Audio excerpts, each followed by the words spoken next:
Welcome to the Subjective Professor podcast, where we reject coercion and hypocrisy. This is episode 257. We're going to talk about Ayn Rand and her take on Thanksgiving Day. Uh, I had posted something she had said, a quote from her about 10 years ago, and it came up on my Facebook memories. So I thought I'd do an episode on that instead of what I was getting ready to do. Anyway, you might not like Ayn Rand, who wrote Atlas Shrugged. A lot of people criticize her work, but whatever is freedom oriented is good. And because I'm not dogmatic, and I'm not like sort of reject out of hand anything that might be considered different, but to give it to try to take a look at it and maybe see where and why I might disagree with that individual. But for my part, when I was doing my race theory and I kept thinking about it and I said, because each person has an infinite number of racializations, my whole race theory that I've been talking about throughout the couple of years I've been doing this, that the individual is the smallest minority in the world. And I was kind of happy that I came up with that and was telling it to all of my classes. And then one day I saw that Ayn Rand had actually said that decades ago that the individual is the smallest minority. And I think the way that she had come to that conclusion was much different than mine. But, just the intersection there of our two subjectivities I thought was really interesting.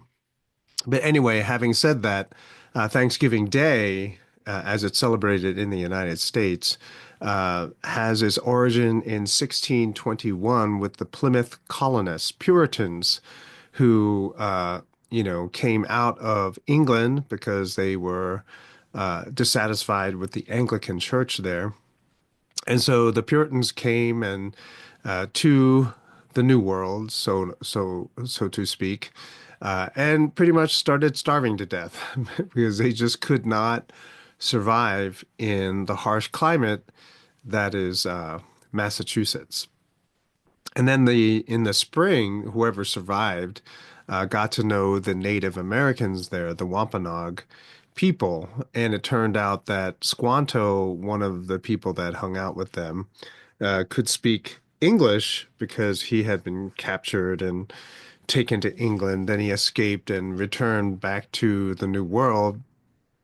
He could speak English and he taught them how to farm. And so that fall, they were able to have a autumn harvest feast. And so then they started celebrating Thanksgiving moving forward. They obviously didn't call it Thanksgiving, but it was a harvest feast. And Lincoln in 1863 made it a national holiday, even though everyone celebrated it at different times, different days. But, he made it a national Thanksgiving Day, try to unify it and have it everyone celebrate it on the same day. So that's that very rough overview of the holiday where it came from. And this is the quote from Ayn Rand. She said, Ayn Rand, oh, excuse me. She said that Thanksgiving is a typically American holiday. In spite of its religious form, giving thanks to God for a good harvest, its essential secular meaning is a celebration of successful production. It's a producer's holiday. The lavish meal is a symbol of the fact that abundant consumption is the result and reward of production. Abundance is, or was, and ought to be America's pride, just as it is pride of American parents that their children need never know starvation. End quote. So I'm just going to go through it, pick through it, uh, line by line, word by word, to try to, help us to appreciate this little nugget of insight. So typically American. And I had made an episode recently about American exceptionalism. What is that? What is it that makes America so special? Well, it's not obviously.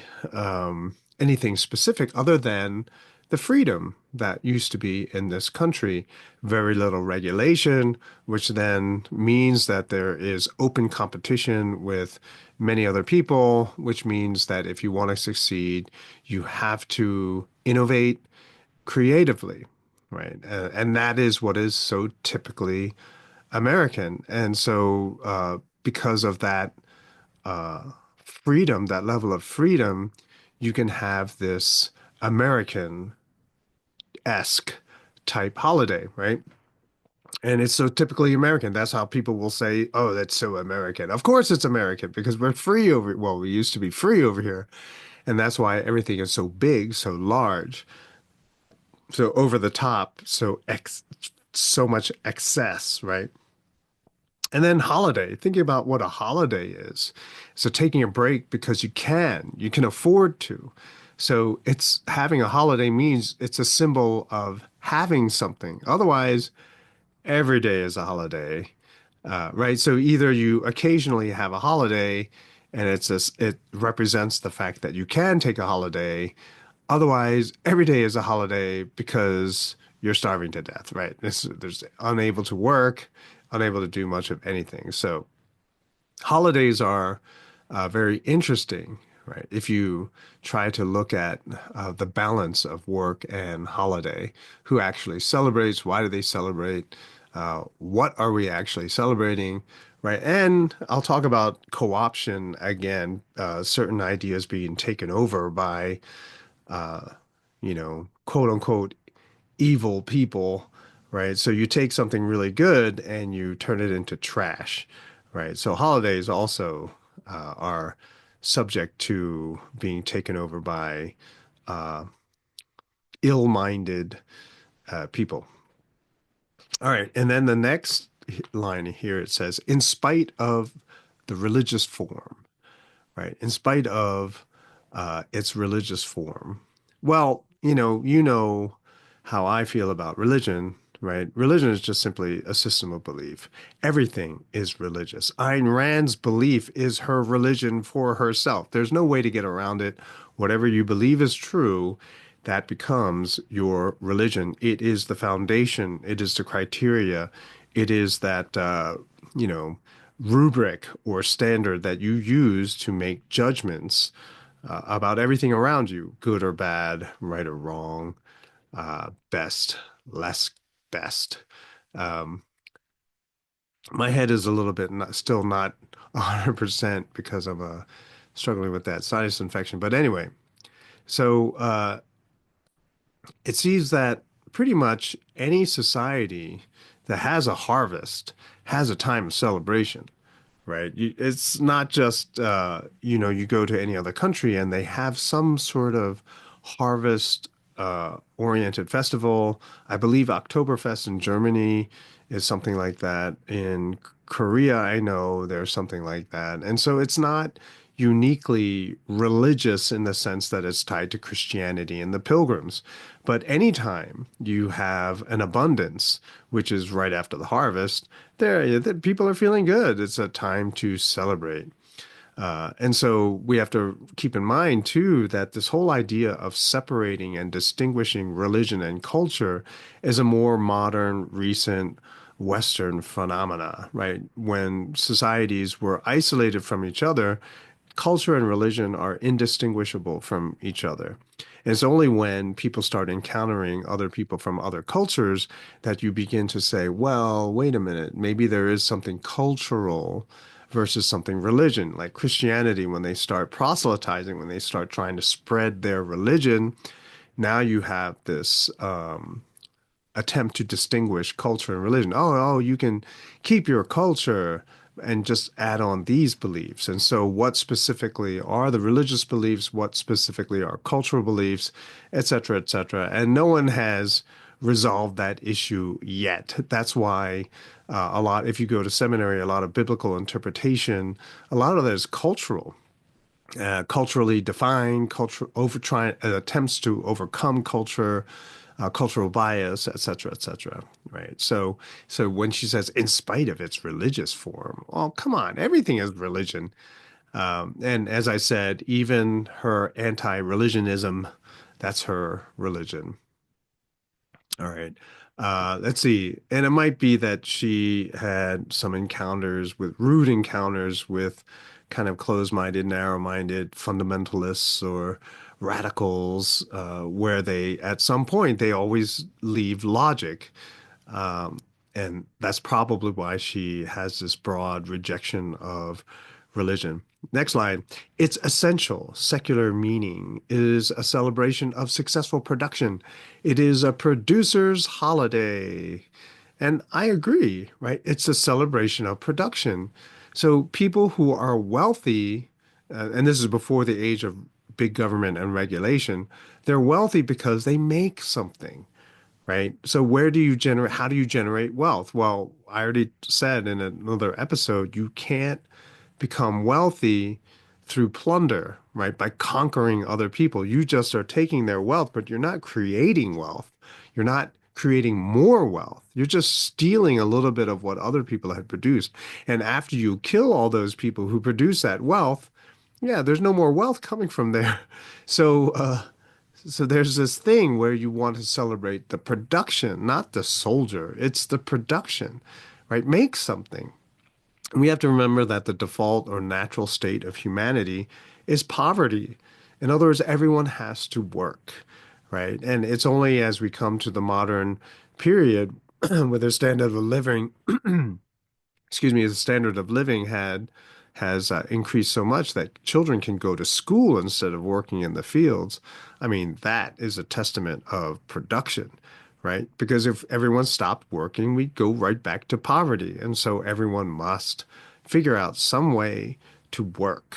And it goes back to Say's law too, where we have to produce something first in order to trade and generate wealth, right? And I had that episode recently about the Minoans, how through trade they were able to take their little yellow flower and create an extremely prosperous civilization. Next line, it says, the lavish meal is a symbol of the fact that abundant consumption is the result and reward of production, right? And so the Thanksgiving meal itself, the more decadent it is, the more over the top it is, the more leftovers you have, is the sign of production, right? You can't have that if there was no production, right? And what's so crazy, I saw, was it a Walmart commercial where a family was eating compared to everywhere else in the world, like an over the top abundant Thanksgiving meal. And it said for $7 or $8 a person, which, is unimaginable in some places in the world.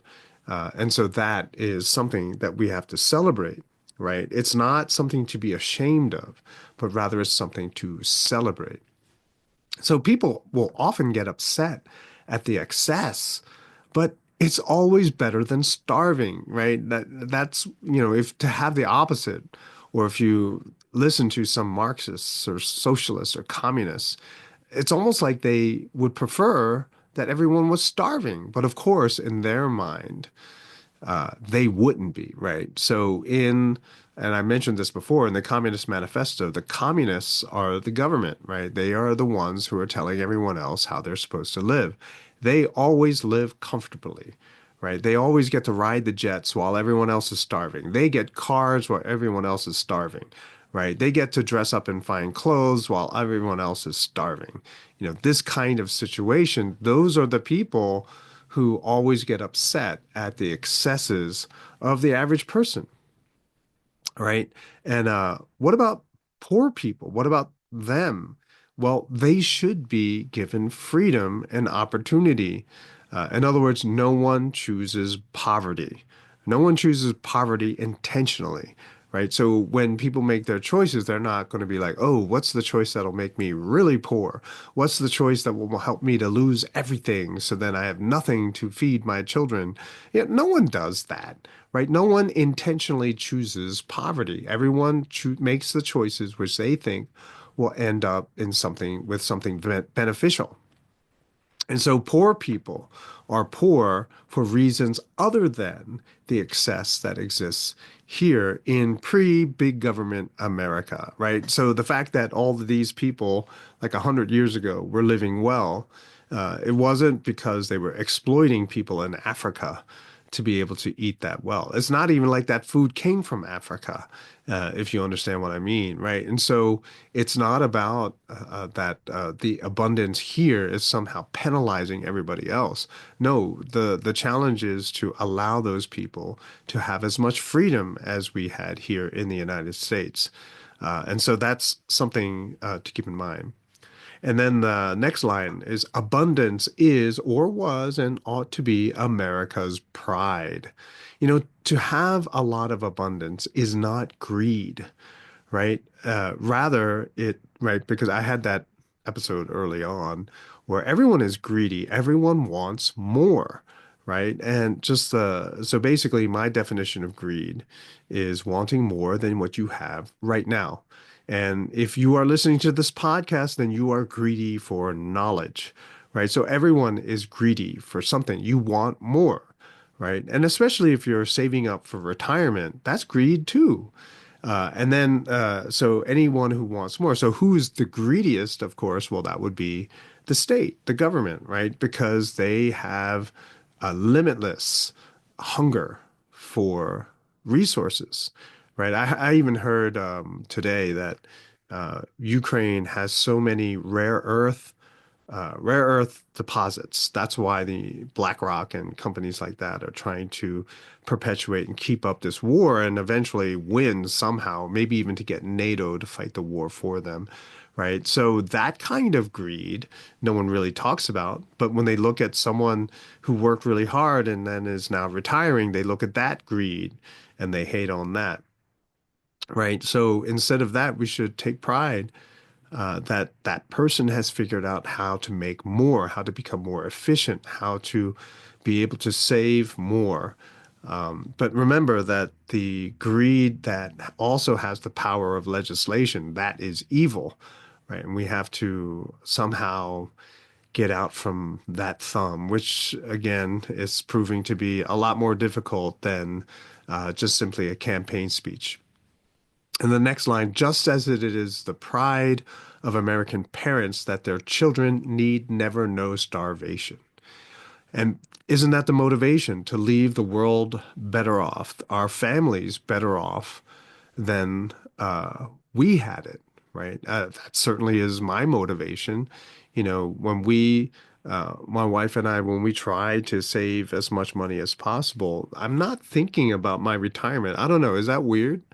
But I'm planning on working till I drop, just like my dad did, and just like his father before him, right? Retirement is, I don't know, is nice in concept, but I don't know. You know, and obviously I would probably partially retire, but I never will stop working. That's just kind of absurd.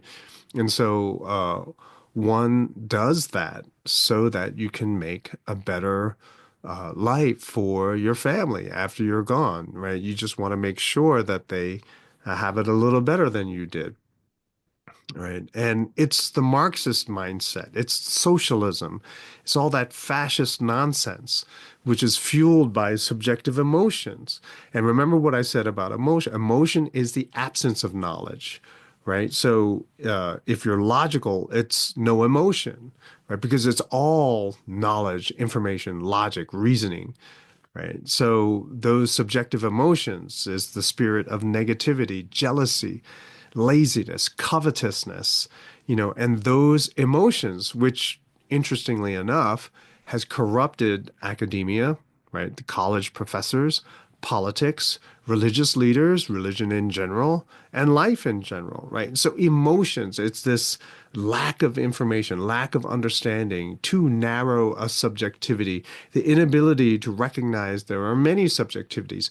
That is what is fueling all this negativity that we see today. So we got to put out that negativity and celebrate good old-fashioned hard work, free from all these so-called protective regulations of government. You know, be free again. Take the ideas that you like, run with them until you find a contradiction or until you find something better, and then share your experiences and success with others, correcting their twisted understanding of greed by exposing their hypocrisy. Because anyone who is going to point out anyone else's greed, so called, they're being hypocritical just by making that statement of trying to hate on someone is by its nature hypocritical. And so we try to consistently be that positive force in our society. We need much, much more of it. And people will realize that this positive outlook on life has no room or no time for war, for violence, for destruction, right? Other people will always try to co-opt it, take it over, and twist it for their own subjectivity. But nevertheless, we have to persevere. We have to continue to grow, continue to innovate, continue to be creative. And that's how we can uh, truly celebrate Thanksgiving. So thank you, Ayn Rand, for giving me the idea for the podcast. And I hope you guys have a wonderful Thanksgiving. I probably will not be doing an episode tomorrow, but I will do one on Black Friday. So see you then.